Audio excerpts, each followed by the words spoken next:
आपल्यासोबत शिवसेनेचे नेते संजय शिरसाट आहेत। शिरसाट साहेब, महत्त्वपूर्ण आणि ऐतिहासिक असा निर्णय जो आहे तो दिला गेलाय, कसं पाहता? निर्णय अत्यंत महत्त्वाचा आहे आणि हा महाराष्ट्रापुरता नाही तर देशापुरता सगळ्यांना दिशा देणारा निर्णय आहे। तुम्हाला पक्ष आहे म्हणून तुम्ही काहीही करू शकता, तुमची हुकुमशाही चालू शकता। हे जे काही तुमच्या डोक्यात कल्पना होते, आता त्या कल्पनेला छेद दिला गेलेला आहे।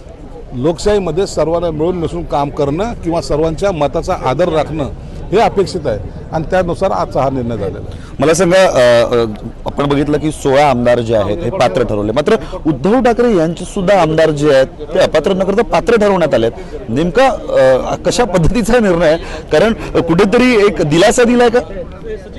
आता विधानसभा अध्यक्षाचा निर्णय आहे, आम्ही त्याच्यावर आज जो निर्णय दिला तो मान्य करावा लागेल, परंतु तो कशा पद्धतीने दिलाय, का दिलाय याचा सुद्धा आम्ही सखोल आता आमचे जे वकील लॉयर आहेत त्याचा अभ्यास करतील।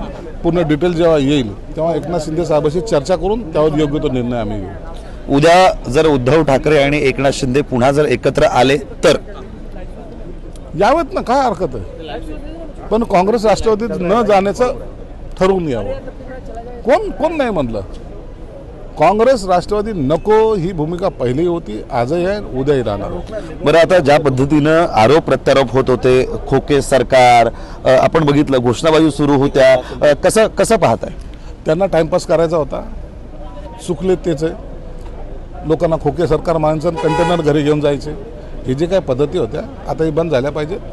लोकांना आता कळालं आहे की ह्यांनी काय काय चुका केलेल्या आहेत आणि ह्यांना चुकी करायला भाग पाडणारे जे काही आहेत आता ते टाळ्या वाजत असतील, ते पेढे एकमेकाला चारत असतील आणि हे नर्वस होऊन घरात बसले असतील। उद्धव ठाकरे गटाकडून असं म्हटलं जात आहे की हा जो निर्णय आलेला आहे हा राज्याच्या राजकारणाला कीड लावणारा निर्णय आणि आम्ही सुप्रीम कोर्टात जाणार आहोत।